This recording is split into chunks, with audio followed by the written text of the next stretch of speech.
Bonjour à tous, on se retrouve en ce dimanche 22 janvier pour notre émission hebdomadaire, revue de marché plus plan de trading de la semaine sur l'euro-dollar et l'indice allemand DAX 40. Donc dans un premier temps, nous allons voir si les plans de trading de la semaine précédente ont bien fonctionné et dans un second temps, nous tenterons d'établir les plans de trading de la semaine à venir. On se retrouve de l'autre côté.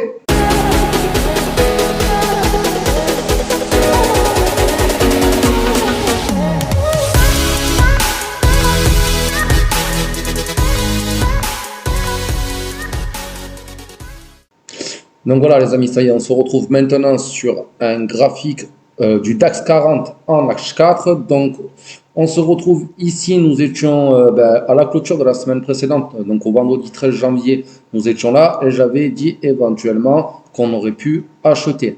Donc est-ce que si on aurait acheté juste là à la cassure de cette zone de résistance de 15 082, 15 139, ici on est monté. Sauf que nous ne sommes pas directement allés chercher là notre zone de résistance 15 237, 15 297. Nous avons d'abord fait un pullback donc, pour venir retester la résistance en support en changeant de polarité. Ici, nous étions sur un double bottom qui nous confortait que ça allait remonter. Donc là, normalement, ceux qui ont acheté ici, vous n'êtes pas fait sortir, on aurait mis un SL sous la zone, ce qui me paraît logique. Et on voit bien que sur ce chandelier-là, eh ben, nous aurons été déclenchés en take profit. Juste derrière, nous revenons tester cette même zone de support qui repartent rechercher encore la résistance de 15 237, 15 297. Donc là, les acheteurs ici auraient pu encore retenter un achat pour retourner chercher cette zone de résistance. Auquel cas, même là, ici, les vendeurs auraient pu aussi tenter leur vente ici pour venir rechercher leur support. On voit bien que cette zone de support et de résistance fonctionne très très bien. Ici aussi, on aurait pu, les vendeurs en contre-tendance auraient pu tenter une vente. Le support ici a bien fonctionné. Là, qu'est-ce qu'on voit après cassure du support, donc des 15 082, 15 139. On va chercher tout de suite un support encore un peu plus bas, 14 941, 15 040. Donc c'est parfait. Là, on voit bien qu'on s'arrête pile dessus. Donc là, il y avait une vente à prendre en plein milieu de la bougie. Donc là, c'est un peu compliqué en H4, je le concède. À la limite, on aurait pu descendre sur les time frames inférieurs pour essayer de rentrer, d'avoir un bon point d'entrée, un bon point de sortie. Là, on voit que notre zone de support 14 941, 15 040 fonctionne très bien. Ici, nous sommes encore sur une figure chartiste en double bottom. Donc, ça conforte à la limite un signal d'achat. Ici, nous cassons directement notre zone de support et nous retournons chercher notre résistance. Donc, pour l'instant, les zones sont quand même assez bien respectées. Là, ici, on se méfiera, on va peut-être pouvoir augmenter un peu cette zone-là. Ce serait pas mal, si j'arrive à choper le truc.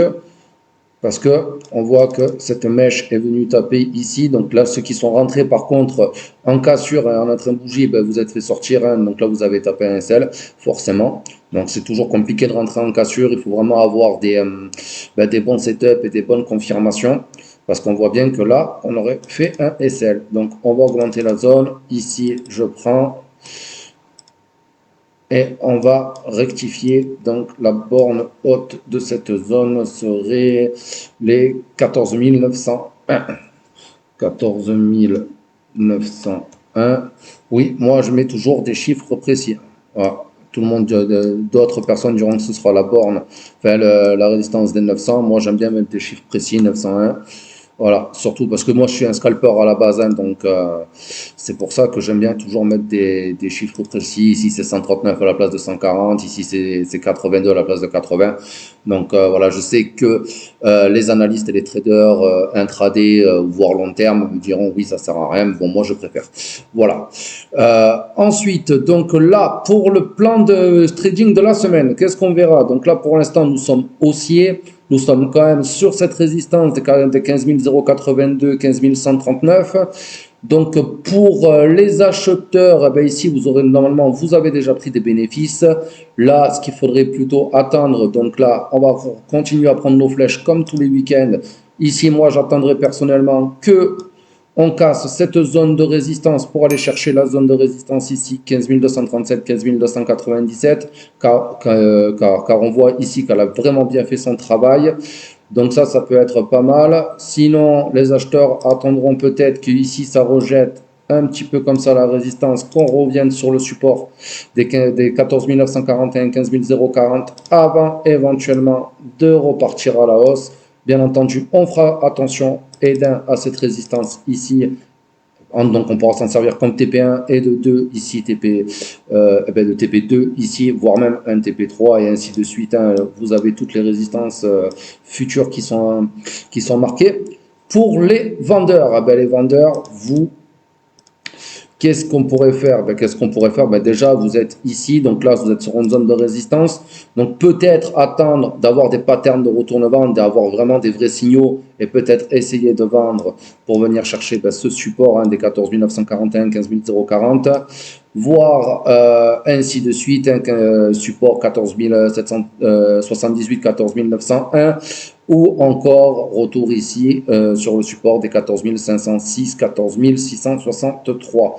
Auquel cas, on fera quand même attention, je la marque ici. Si on va quand même plus bas, on a quand même un support intermédiaire qu'on va noter comme ça.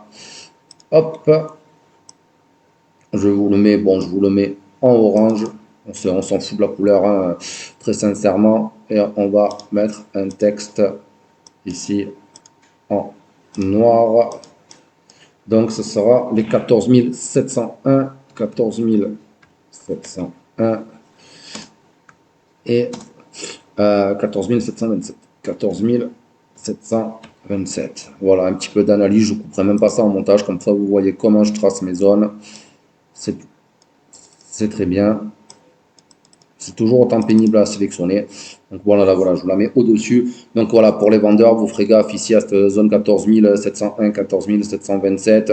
Ici, on voit que ça a quand même bien travaillé. Là, si j'augmente un peu, voilà, si je mets un peu le rectangle orange, on voit bien que ça a travaillé. Donc là, sur le retour, sur la descente, si on vient à casser tous ces supports, donc là, il faudra faire attention à cette zone-là. Donc ça, ce serait pour les vendeurs. Sinon, ensuite, encore un autre scénario vendeur, on va essayer d'attraper la flèche ici.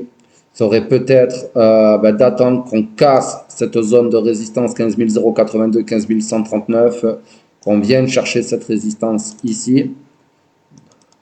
La résistance est 15 237, 15 297 et auquel cas on essayera après des signaux bien entendu, on essayera de vendre pour continuer à aller chercher les supports plus bas, donc là en TP1, en TP2, en TP3 et ainsi de suite si le marché cette semaine vient à descendre.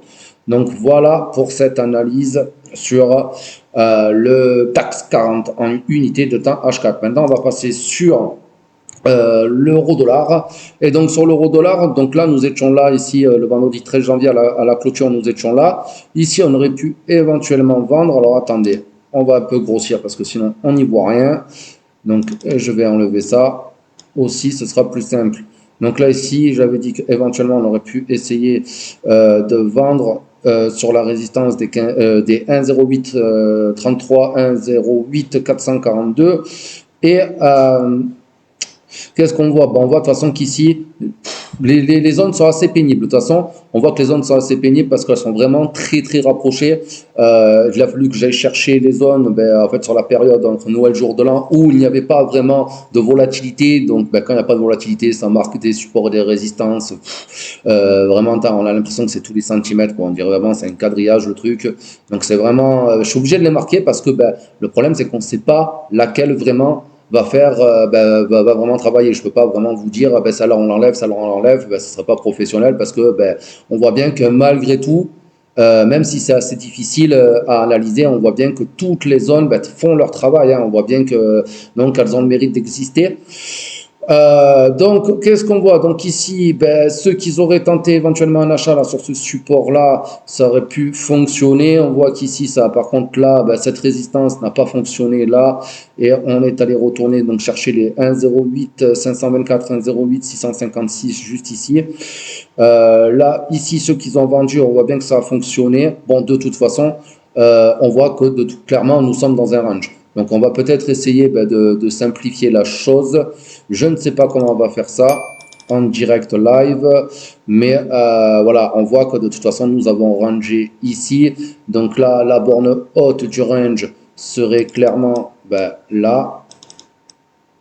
Voilà, on va bien la réévaluer, on va bien la remettre ici. Ça peut être la borne haute du range.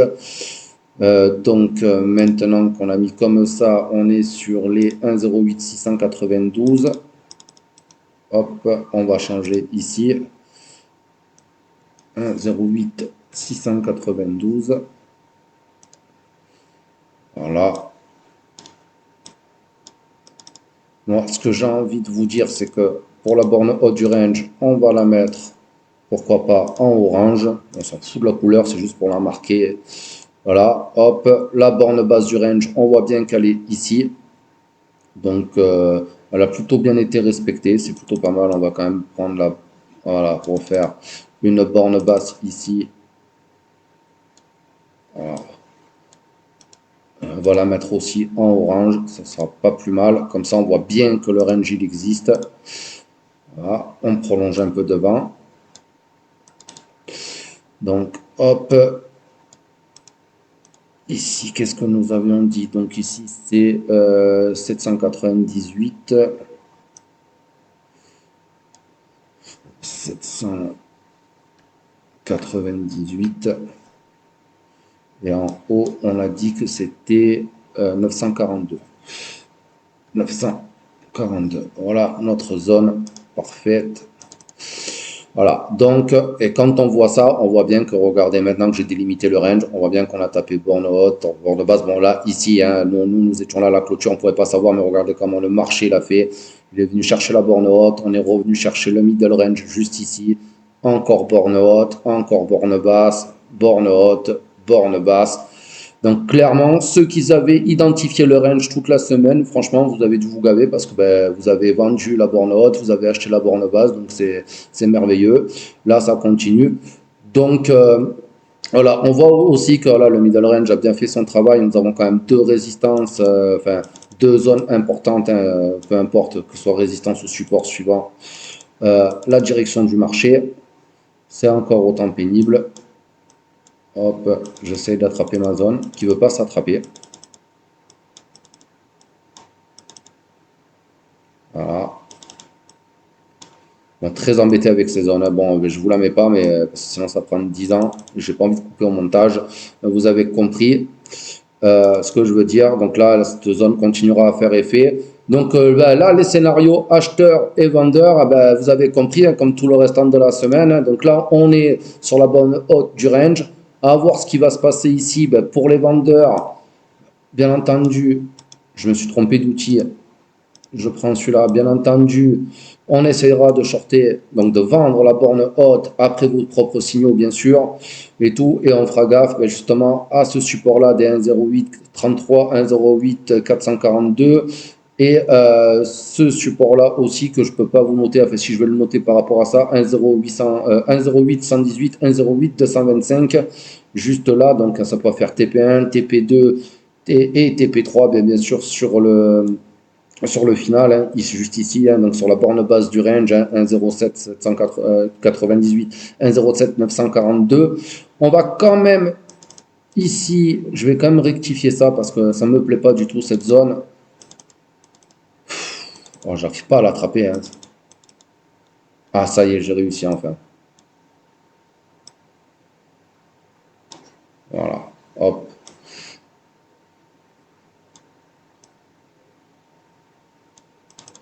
Voilà, donc là, on va quand même la rectifier. Je vais aller chercher. Est-ce qu'il va me le donner? Bon, c'est pas grave. C'est les aléas du direct. Hein. Donc, ce que je vais faire, c'est que je vais prendre un texte, je vais le mettre directement ici.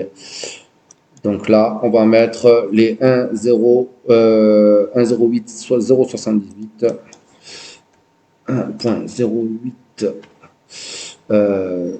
0,70. Hop. Et qu'est-ce que j'ai dit? Je ne vois plus rien. 1,08 221. 1,08 221. Voilà, hop, ici. Donc là, on a remis.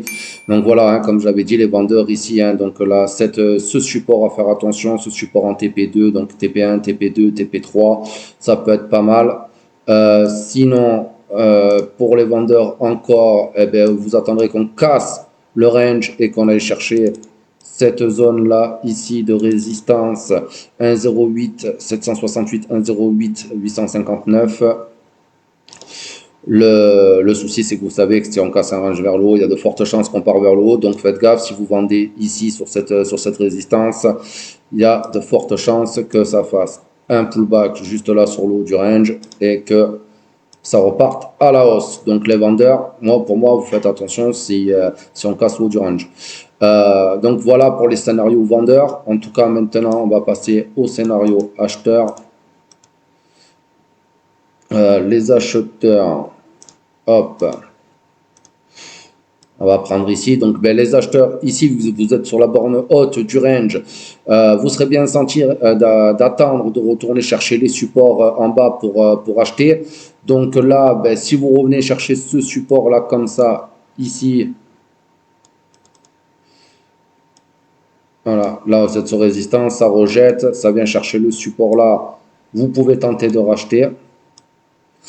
C'est pas très conseillé quand même, hein, si on rejette la borne haute, acheter ici, c'est pas forcément la meilleure des idées, mais bon, ça après, c'est vous, c'est vos plans de trading. Hein. Moi, je vous montre vraiment les zones qui sont susceptibles de vraiment faire travailler le cours. Sinon, plutôt conseillé d'aller chercher le middle range, au moins ici, donc là, sur les 1,08, 0,70, 1,08, 221. Et auquel cas, là, par contre, voilà, on ira chercher en TP1 la résistance des 1,08, 33, 0,8, 442 ici pour revenir chercher la borne haute, ou encore mieux, je pense, pour les acheteurs, on attendra un retour sur la borne basse du range sur les 1,07 798, 1,07 942. Et là, ici, par contre, voilà, là, on achètera, on va dire, un peu plus de manière conventionnelle, avec un TP1 ici, sur cette résistance, un TP2 là sur cette résistance, un TP3 sur le haut du range. Sinon, les acheteurs attendront éventuellement à voir comment ça va se passer dans la semaine, d'attendre de casser le range par le haut. Moi, je dis, vu que là, on a une résistance qui a vraiment bien travaillé, regardez sur cette mèche-là, ça a vraiment bien rejeté cette résistance d'1,08 768, 1,08 859. Donc, moi, je laisserai casser le range éventuellement. Retour sur le haut du range en pullback. Très embêté avec tous ces outils, décidément. Voilà, retour sur le haut du range et on ira chercher toutes les zones de résistance dans le futur. Je vous les remets en avant, elles sont là, ici. Donc, je les avais marquées déjà la semaine précédente.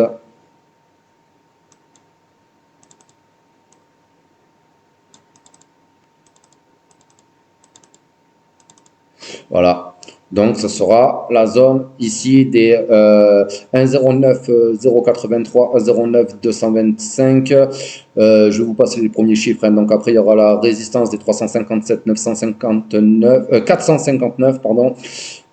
Encore la résistance plus haut ici des 542 632 et on va s'arrêter sur la 1,09 764, 1,09 988 si vraiment ça vient à monter jusque là-haut pour les acheteurs. Mais bon, pour l'instant, on n'en est pas là. Voilà les amis, en tout cas, c'est tout pour cette analyse et ce débrief.